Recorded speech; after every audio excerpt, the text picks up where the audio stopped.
Hi everyone, I am back, officially back on my channel.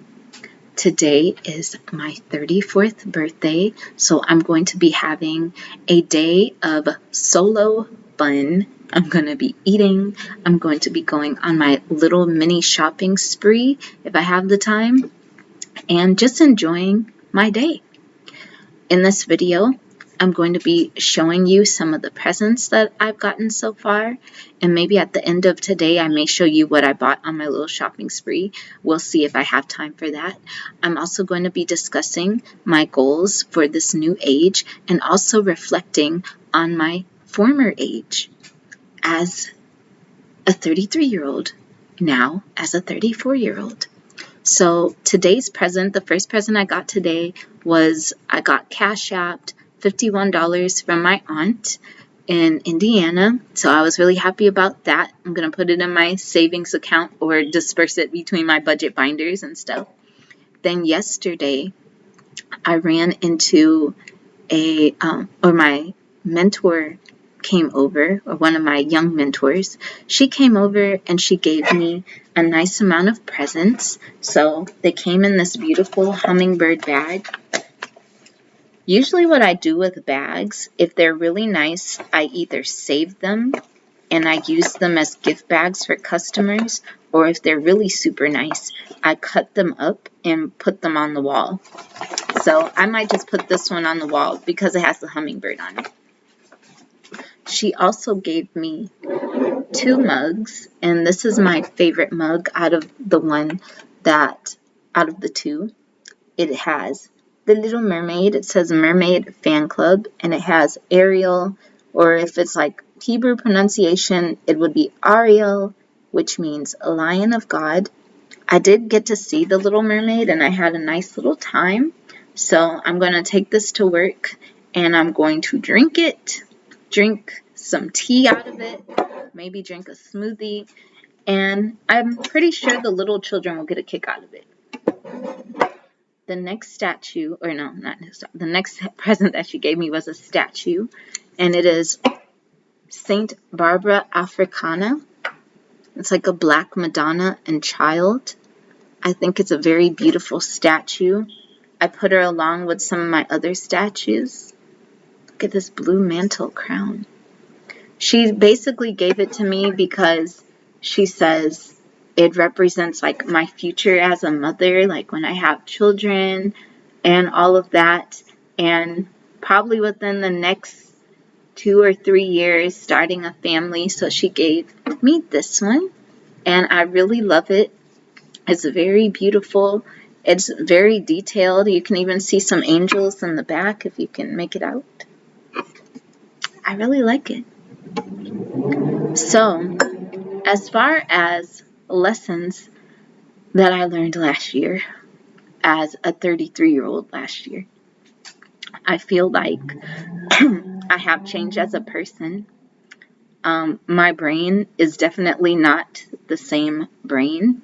The reason all of this happened is because I had a series of experiences that happened within close proximity of each other, and it forced me to alter my state of mind in order to make sense of everything and in order to spiritually develop from all of that stuff. It was just one thing after the other. And this was just near the end of 33. In the beginning, it was just like this, that, and these little pockets of experiences were essentially to train me to let go of things. Train me to let go and surrender to the universe. I didn't really know for real what surrendering meant, but in my case, it was so many things happening that I mentally just could not process it. So instead of taking the energy and time and physical, emotional, and all that to just figure it out myself, I just released it to God, because I'm just like, I don't have time for all of this. And I didn't have time. So as a result, there was just a lot of major changes that happened. And because I let go and surrendered, it really didn't make that much of an impact on me anymore as it did in the beginning of the year. I also had a lot of realizations, things that I had thought about but never took the time to just sit and truly meditate on. I also learned, like, be careful what you wish for type of thing. Like, some of the things that I either wished for in the back of my mind or things that I wanted in the future but didn't want right now, all of that stuff happened at like one time. And I had to sit and think, like, is this really what I want? Like, sometimes you'll want something and you'll get it, and then you're like, you know what? I really don't want this, or I don't want it right now, or I'm not prepared for it right now. So that was another thing that happened when I was 33. I also got rid of a lot of habits and a handful of people or relationships in that year. I don't even really remember how many people I stopped talking to. I was blocking people. I was just broke all communication because I just didn't feel like entertaining that energy anymore. I just stopped being interested in certain things, if that makes any sense. I don't know how to explain it. I feel like I'm being very elusive, but this is the only way I can really explain. As more people, like, relationship ties got cut and things that I wanted to get but didn't get, I just stopped caring. And I started focusing on other things. I also, during the tail end of 33, I started thinking more about just being a woman and my relationships with women. Like, what is it to be a woman? What is it to grow and mature as a woman? I had never really thought about that until I was forced to think about it. I just never thought of just like being a woman, my experience as a woman, but now I'm really thinking about it. And now I'm starting to see things in new ways. Like, for instance, I've been reading a lot about different goddesses. And since I have changed my focus to be like, what is it like just to experience myself as a woman, I see myself in all of these different goddesses now. I see an aspect of myself and other women in them. And that's what I'm on, like, currently right now. So I also started decluttering my life. I've done a pretty good job of decluttering. I'm still decluttering. I started raising my standards a little bit. The things that I used to be attached to, I suddenly became detached from. I started thinking more about my future and my health and all of these different things, especially like health as a woman, fertility, all these different things. So that's what I've been on since 33. So for my new age of 34, the things I would like to experience and focus on, the first thing is the law of use. And I've just started really understanding that law more and more as I was forced to let go of things and people and all these different things. So the law of use, I first learned about it through Florence Scovel Shinn. And she used an example of a woman that was wealthy. And the woman had a bunch of trinkets. She had a bunch of bracelets. And she wouldn't wear them. She would just put them in little baggies and just go about her day. And somebody asked her, how many bracelets and rings and all of that do you have? And she said 67.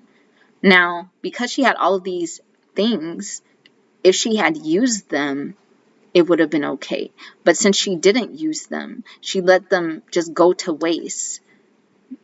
Everything in this life is a cycle. Everything has a purpose. Everything is put to some type of purpose, whether it's one purpose or multiple purposes. So since she violated that law, she lost her ability to move her hands. She lost her ability to move her arms. And so all of the bracelets and rings that she had collected were given to someone else. Another example is that story of the talents in the Bible, where the I don't know if the boss, I'm just going to call him the boss. The boss had 3 servants, and he gave them each a talent while they were out, while he was out going somewhere on a business trip or whatever he was doing. And when he came back, he wanted to see if his servants had multiplied his talents. One of the servants did, another one of the servants did, but there was another that just hid his and buried it in the ground and didn't use it at all. So the boss was like, get out of my sight, like I don't even know you. So the law of use to me is like, what do I have? What have I not been using? As I was decluttering, there was so many canvases I hadn't used. There was so many beads I hadn't put to use. There were so many notebooks that I had not even written anything on. And I'm just like, why? I need to use these things for something.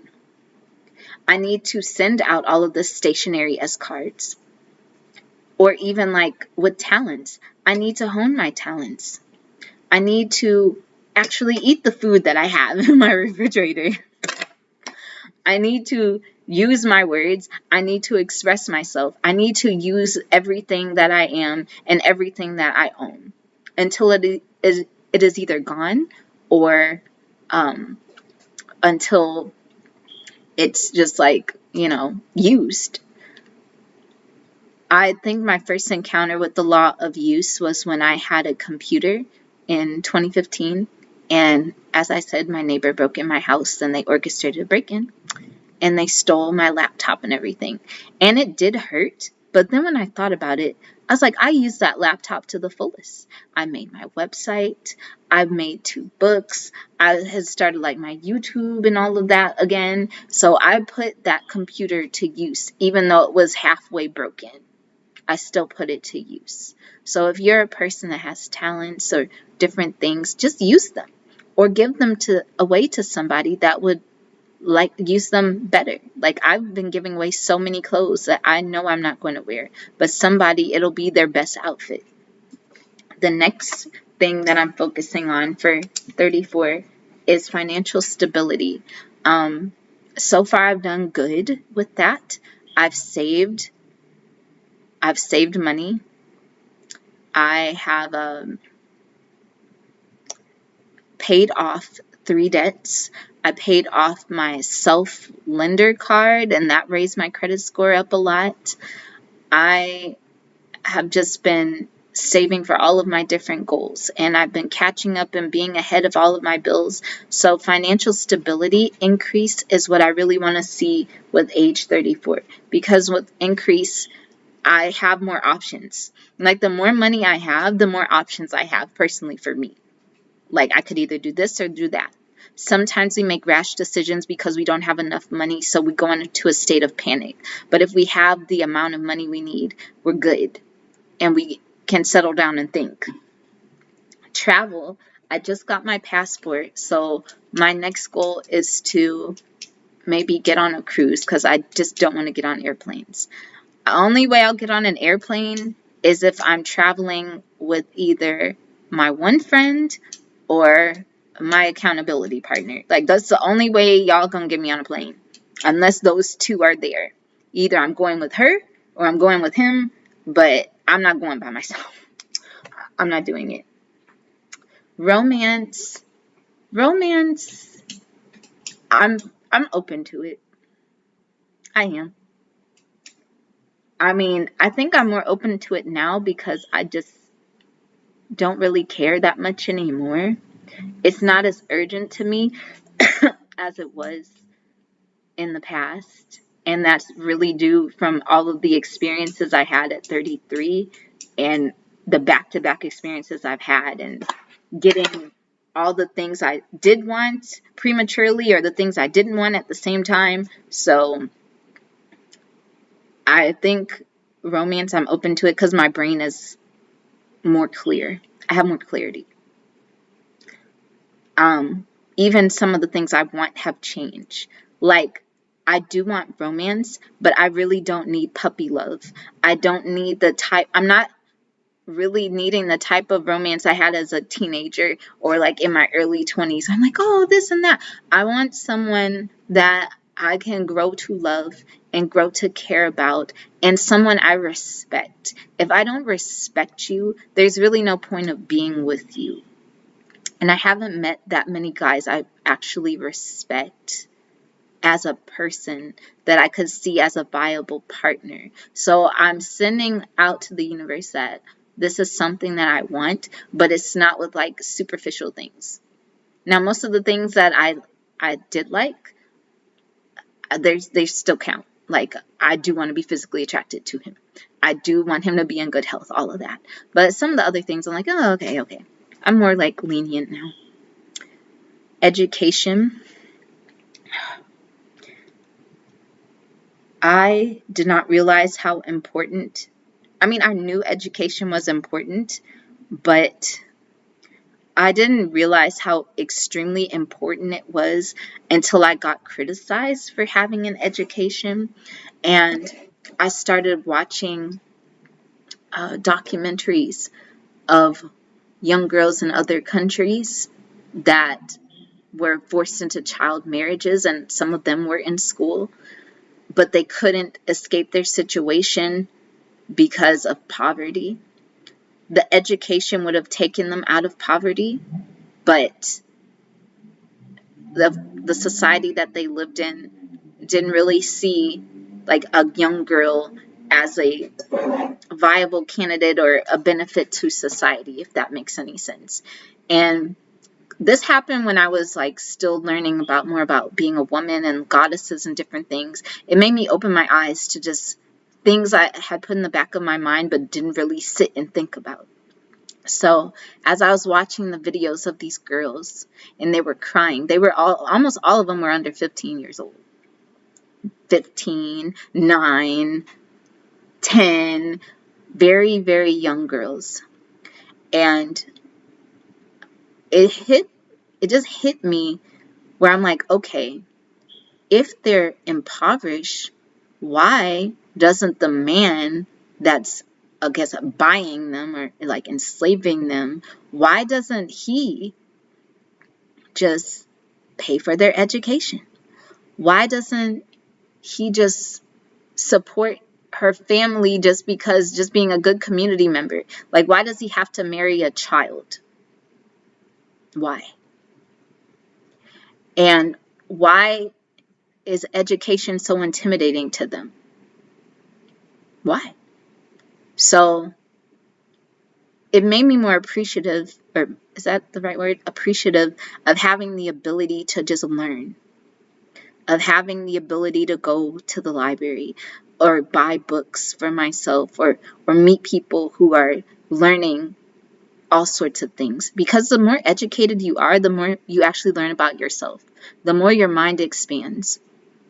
And there's so much I want to learn right now. I want to learn about money. I want to learn about languages. I want to learn about all of the things that I was laughed at or failed at. Another key factor that promoted my yearning for education was I had someone, they were like, you need to stop with all this college stuff. You need to just sit down and have children, and you need to sit down. I need to get you pregnant so you'll just stop with all of this nonsense. And that one was just very eye-opening for me. The fact that somebody would be so intimidated by a person that, and it doesn't have to just be a woman, it could be a man or whatever, that somebody out there would be so intimidated by you elevating yourself that they would go out of their way just to sit you down and to stop your progress, if that makes any sense. So education is something that I'm really going to focus on for age 34. And health, health is something I've been, concentrating on and off for the past several years. But it really didn't hit me until I started meeting more and more and more people with health issues, with joint issues. Even like strangers coming up to me being like, well, you don't look like you're 34. I mean, you look great. I'm like, but 34 is young. What have you been doing to your body? What have you been doing to your skin, your organs? Why are you making yourself rapidly age or accelerate your own pain if you can prevent it or you can reverse it? So this year, I'm going to be really focusing on my own physical health, but also the health of others. Like, I want to concentrate on joints because I meet a lot of people that have joint issues. I want to concentrate on men's health, mainly because I meet a lot of guys that are just extremely unhealthy and they're very young. They might be in their 20s, suffering from delusions or on dialysis or something, or having like libido issues. So I want to do this to help them, but also like in case I have a son in the future, so my son can have good health, or if I have a husband in the future, so my spouse can live a long life like I can. Women's health, of course, birth and after birth.